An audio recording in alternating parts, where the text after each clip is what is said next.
Yeah, I will talk today about my thoughts of what is the weakest link in our trust chain in the web platform. This is regarding, we will not see any code of JavaScript or anything else. It's more a thought model, and it brought me to some insights, which we will see later. So the first question I asked to myself was why we trust in our keys we use for doors and other things. So, and over these, I'm continued in saying, okay, there might be other logs which we are also trust in. Next.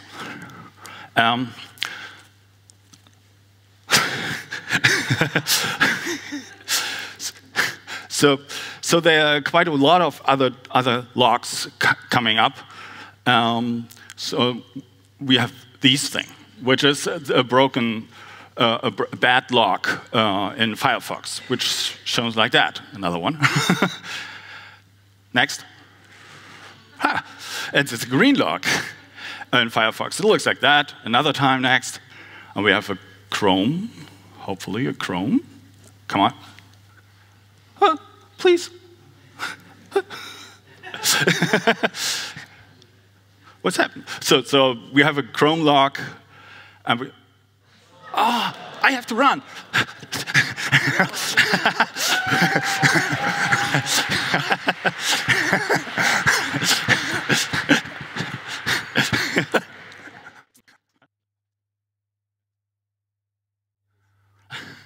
No. Running. Are broken logs less trustworthy?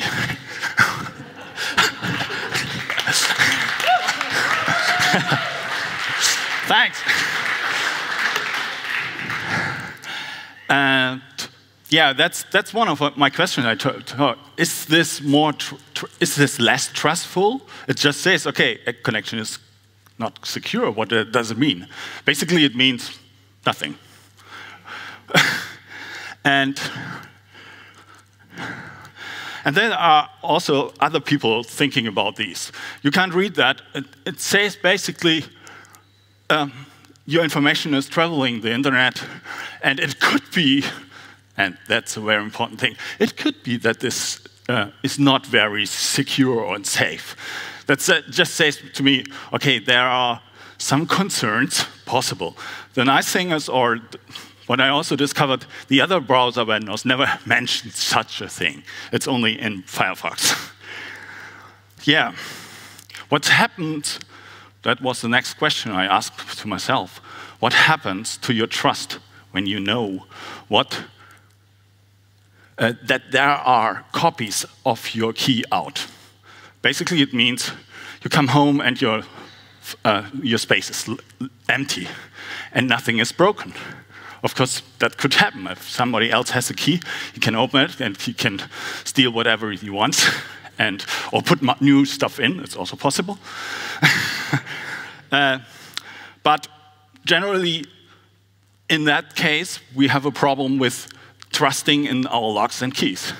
That's what's happening if we know that there are some copies of our keys out. And to gain back access, the only solution we have, we can exchange the lock and the key in total. So, and out of this, there was a new question coming up, and I have a lot of questions.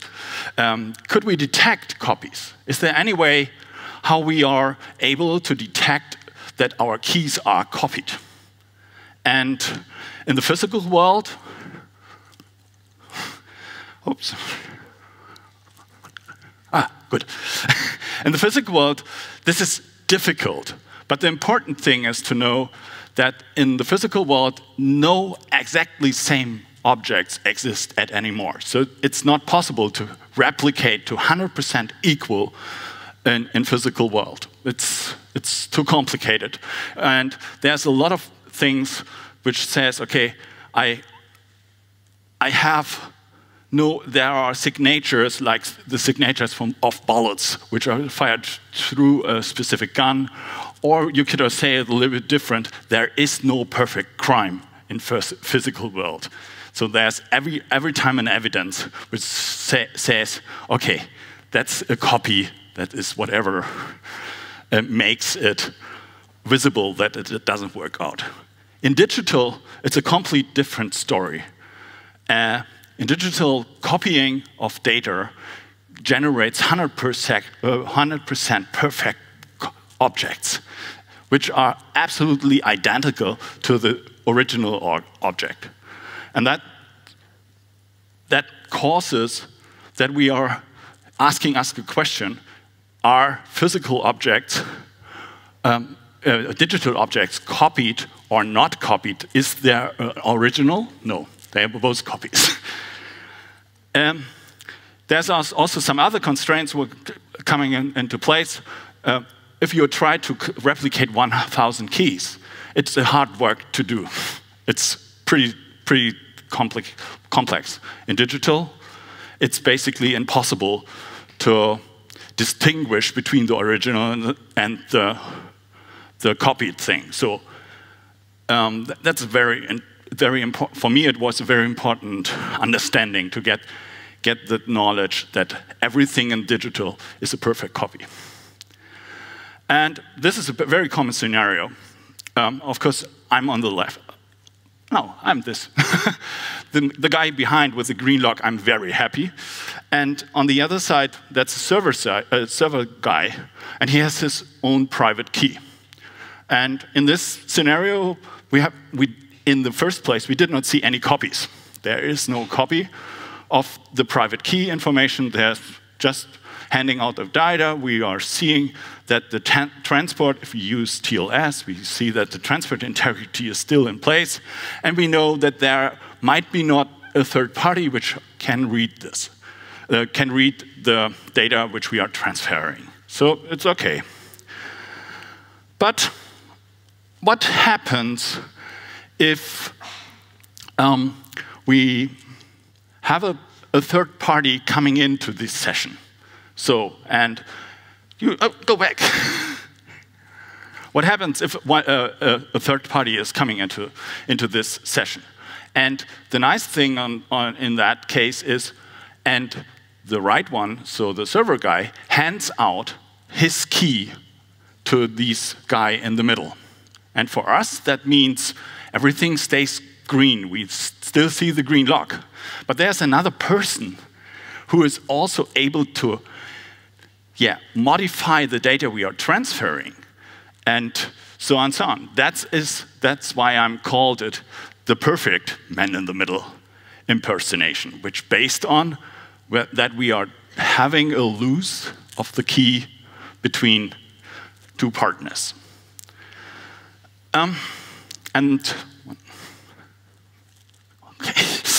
In digital universe, it's basically impossible to identify that this scenario we saw before is happened. Of course, we have no proof.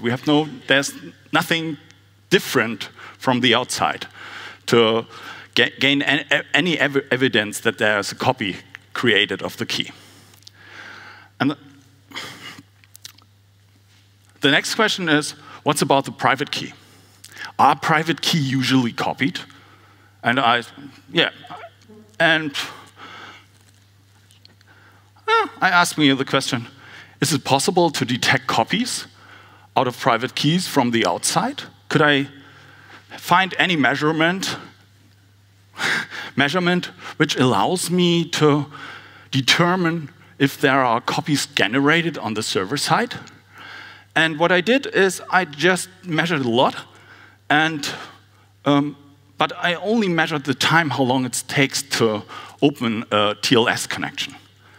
And my assumption was like that, if only one key exists, and I do these measurements from different places on this planet, then I will see a proportional factor which is related to the speed of light of the distance between me and the key.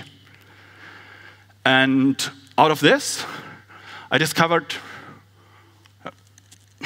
the following, that, for example, Amazon.com has only one key in one place. So you can hop around the whole world and try to access them and measure the time, how long it takes to open the connection, and you will see that that is in proportion to the speed of light, which we need to transfer data from A to B.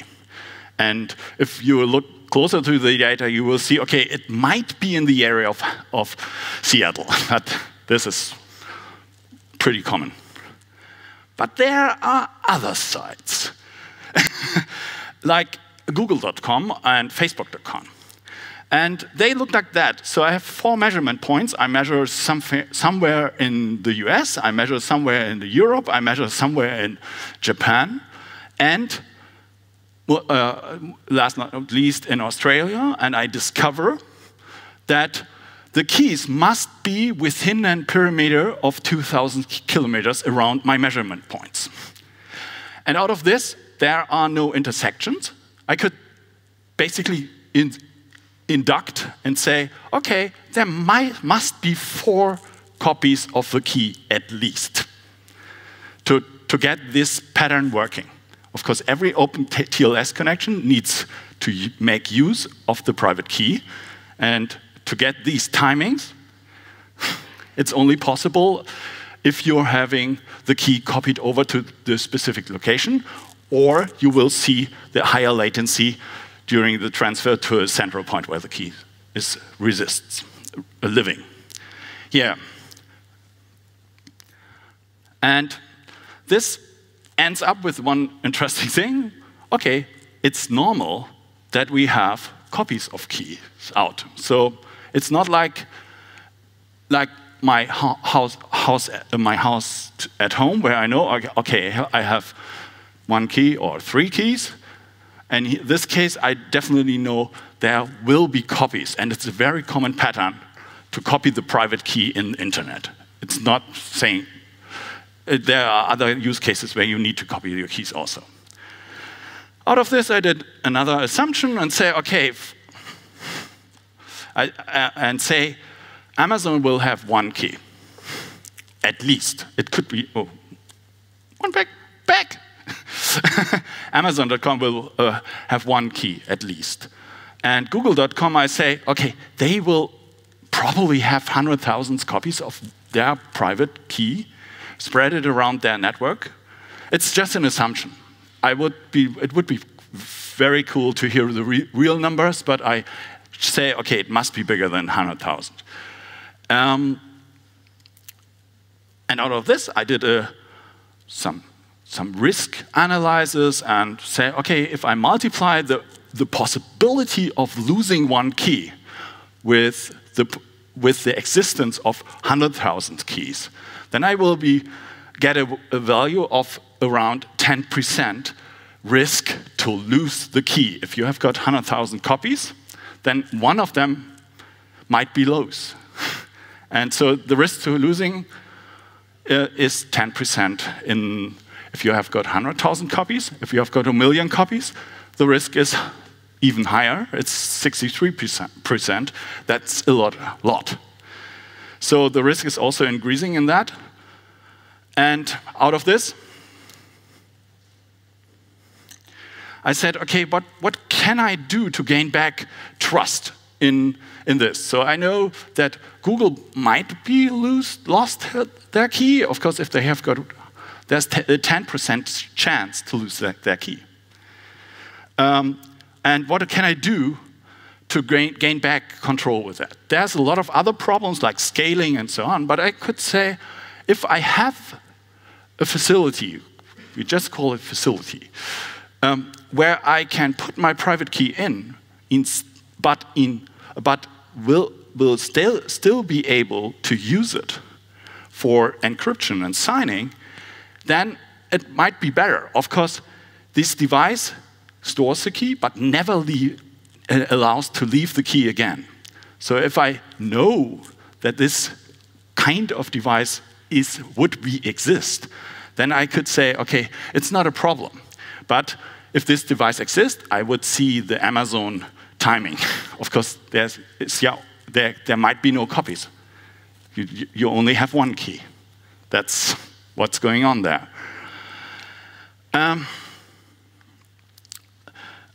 it's a little bit sidetracked, but it's also important.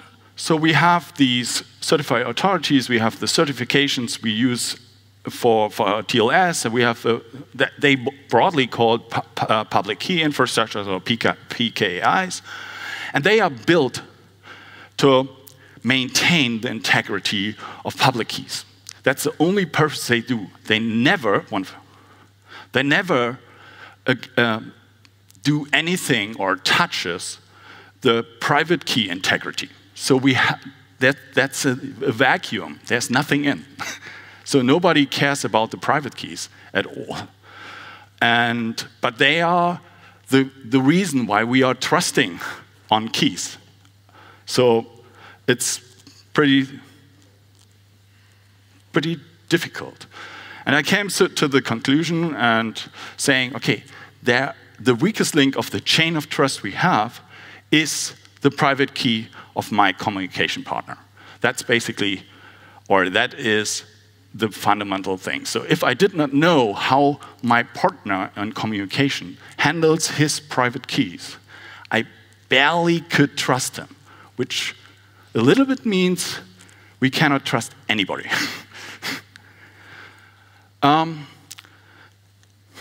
This raises a question, which is there any solution to this problem to maintain the private key integrity? And my honest answer to that is I have no clue. So there is, in the scale of a worldwide organization, no chance to deal with that. There are some approaches, but generally speaking, on current technology basis, we have no solution to trust on other keys if they are copied. But luckily, there is a little tiny solution that we could use to our own private keys. So every private key you have and use on a daily basis, you can protect. With the use of smart cards. So smart cards are these devices I had before, which says, okay, it is only a one-way road. You can put a key in, but you will never get a key out. Or better, smart cards are also able to generate the key within the card. So it never exposes the key to anyone else. But you can still use it to protecting and copying. You can still use it for encryption, signing, and so on. But you will never, ever, as you own, you will never get your private key material in hand so that you could copy it. The only ability to access it is to take the smart card and use it. So that's pretty cool that these kind of things exist. And yeah, I'm done at this point. Of course, I'm lost control a little bit of time out of these starting problems. So I have to say thank you to my friend Kramfors, Sabatini, Ingo Bante, who works at Sinestrada, Miles from now Google, and the JSConf, and you audience.